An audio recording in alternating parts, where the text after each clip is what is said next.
Google Flights is powerful, but most travelers don't know how to make full use of that power. Today, I'm showing you the Google Flights hacks nobody talks about. The advanced tricks that unlock cheaper prices, hidden routes, and even free stopovers that airlines don't advertise. So let's start with the age-old flight booking question. Is it cheaper to book one-way or round trip? Well, both of those can sometimes be the cheapest option, but the truth is the answer is often neither. The best flight deal can actually come from using the multi-city search function. I've seen a lot of travelers dismiss this tool entirely, assuming that it's just some kind of way to piece together one-way flights. But that's just not what it's useful for. Instead, if you combine the right flights together, you can often get tons of travel on one ticket for less than you'd think. Yes, a lot of the time, even less than a one-way or round-trip ticket. Let's head to Google Flights to see this in action. Say you need to travel from Phoenix, Arizona in the United States to London, England in the United Kingdom in October. A one-way ticket from Phoenix to London on the date you'd need costs $678 on British Airways or American Airlines. But a round-trip ticket with the departure flights the same as the one-way flights starts at $516. So far, round-trip is actually cheaper than one-way. But if you use a multi-city search the right way, you can get your travel even cheaper. All you need to do is either change your destination of arrival or the place you return to Phoenix from. But don't worry, you're still going to London. To see which flights might get your multi-city ticket price to go down, just try replacing London with Europe. This takes you to Google Explore, where you can see which flights are either a similar price to or cheaper than the flight to London on the same dates. It looks like Helsinki's got the lowest price, but only by a few dollars. Let's try it out. Just change round trip to multi-city and replace the destination or airport you're returning to Phoenix from with Helsinki. Fail. If you change the destination from London to Helsinki, it actually gets more expensive. But when you put Helsinki in as your place to return to Phoenix from, it looks like it actually gets cheaper. Always click through to the end to verify the price though. Oh no, and see that long overnight layover at JFK? That's a no-go, but the next option looks pretty good.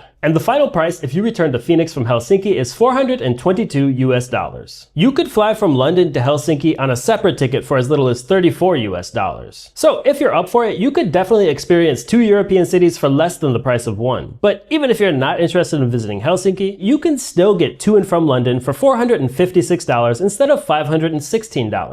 So saving $60 is always welcome, but the price difference can get a lot bigger depending on the route and the dates. Plus, this multi-city search is one of the best ways to build in a bonus destination to your trip. All of this ties into another hack we'll go over later that involves free stopovers. But to use hack number 1, multi-city itineraries, you need to know which airlines play nice together. That's where the airline alliances come in. Star Alliance, SkyTeam, and oneworld.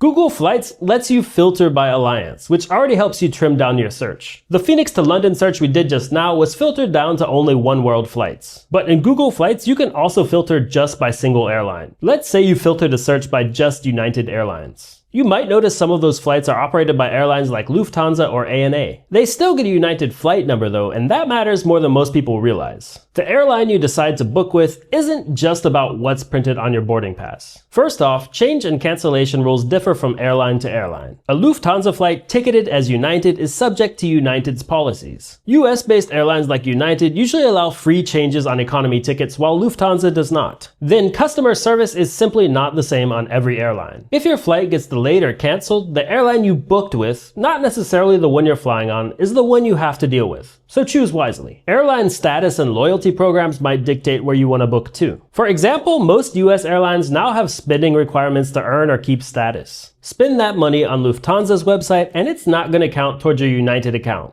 even if you're flying the exact same flights. And that brings us to the biggest thing. Sometimes the exact same seat on the exact same plane costs less depending on which airline code you book under. Google Flights usually shows you those differences, but they're easy to overlook. So use the alliance or airline filter to narrow down your results. Always check which airline is actually selling the ticket, not just flying it, and compare code shares before you book. Keeping those 3 things in mind can help you save money, get you better flexibility, and sometimes help you qualify for perks you might not know you're eligible for. And remember that Google Explore map we were looking at to find cheap flights to Europe? It's pretty cool. I mean, you can sift through hundreds if not thousands of flight deals at once, and it even lets you find the best deal over the course of 6 months. But it has one huge limitation. In Google Explorer, you can't filter by the exact airline you want. Except you can, if you know this workaround. Say you're searching for some flights on United to Europe with the goal of getting the cheapest flights to anywhere in Europe while still booking on the United website. I usually find myself doing this kind of search when I have airline credit I need to use or when I'm trying to earn status. Maybe you just really like United's boarding music. If you go straight to the Google Explorer map, you can't filter by just United. Instead, you have to select Star Alliance, because that's the alliance United is in. But that's going to give you a ton of other airlines you're not interested in. Instead, start your search in Google Flights. Just put in any route with United flights and select the United filter instead of the Star Alliance filter. Then replace the destination with Europe.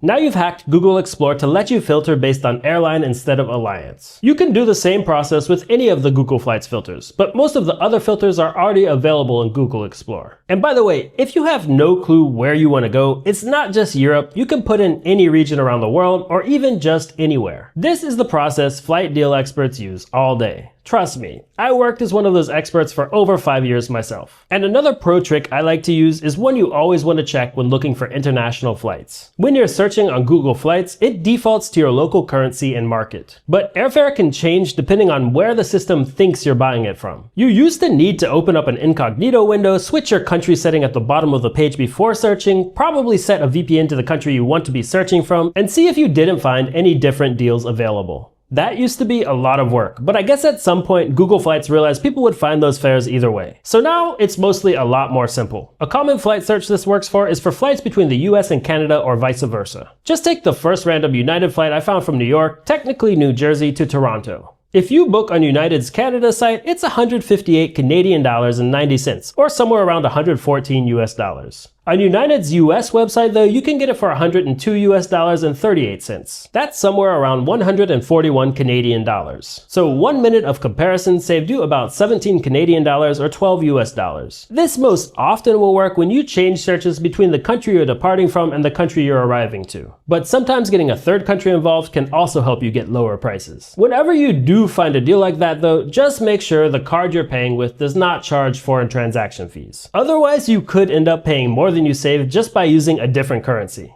Google Flights is also home to what I like to think of as a secret combo. We can call it the dynamic duo of Google Flights. Now, most people know there's a calendar view function in Google Flights, but there's also a date grid and price graph you can find by scrolling down in your search. Using calendar view together with the date grid is where the real deal finding power lies. This works best when you've got at least some flexibility within your travel window. Start with the calendar view to spot the cheapest departure dates in your desired days, weeks, or months. Then switch to the date grid to see how small changes in trip length can reduce costs. Even a 1-day or 2-day shift can sometimes save you hundreds. If you only were to look at calendar view, you might miss a great deal. But if you're dealing with fixed dates, it's still worth using some filters. Just setting filters for specific departure or arrival times can narrow down your search a ton. But really, like everything to do with finding cheap flights, the more flexibility, the higher the chances of finding a great deal. And speaking of staying on top of the best deals, you probably already know that Google Flights offers price alerts. When the price drops for flights you're watching, you get notified. But there's more to it. You can use alerts to track not only the exact flights you are looking at, but also similar flights. If, for example, you set an alert for New York to Paris for only one flight, you'll only receive notifications about that flight. But if you set an alert for the whole route, there's a much higher chance of getting that notification about a price drop. That means alerts could tip you off to routings you might not check otherwise. And the earlier you set alerts, the more data you get, meaning the higher the chance of finding better fares. Plus, hidden off in the dark depths of Google Flights, you can check all of the prices you're tracking along with their price history. And in addition to flight alerts directly from Google Flights, there are a number of flight deal notification services out there. Basically, they have teams of experts keeping track of flight prices, and they send you notifications anytime there's a good deal that could be of interest to you.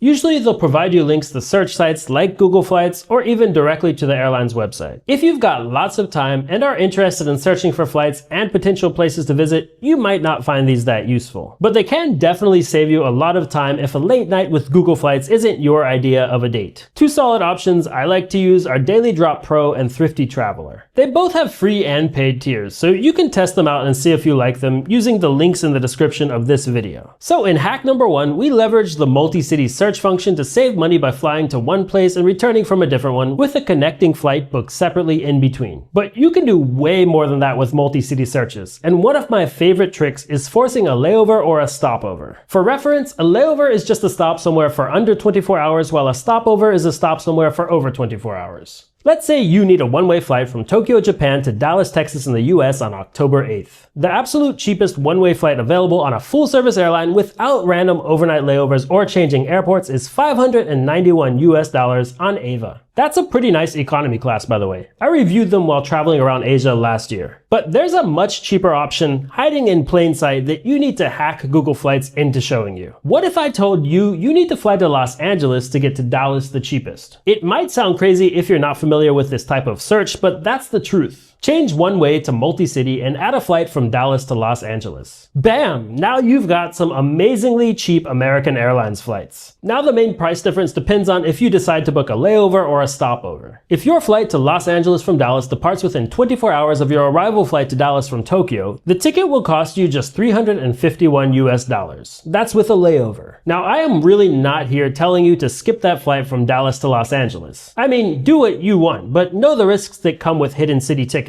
Say you actually are interested in traveling to Los Angeles at a later date. Why not just book that ticket together with this one? If your flight from Dallas to LA departs more than 24 hours after the flight from Tokyo to Dallas, then it will cost a little more. $420 to be exact, or about $70 more to have a stopover instead of a layover. But if you actually have a reason to take that flight to LA, it might be worth it. The thing is, all the time, there are thousands and thousands of flight combinations out there like that can save you a ton of money. The same exact kind of example works for flights to a number of different cities around the US and Canada, and from various places around the world. Now, you could just sit around trying random flight combinations forever in Google Flights. Eventually, you'll definitely find some kind of deal. But instead of that, you can actually look up what will work and what won't work using ITA Matrix. All you need to check are the fare rules for the flights you're looking at. Those tell you things like if you can add a free stopover somewhere and how you can combine more flights onto one ticket. But I made a separate video for you that walks you through how to use ITA Matrix, so if you're not familiar, give that a watch next. But there you have it. 7 Google Flights hacks nobody else is talking about. Used together, these tricks don't just save you money. They give you flexibility and hidden options that most travelers don't know exist. So thank you so much for watching. I hope you liked the video. Make sure you're subscribed, and I'll see you all in the next one.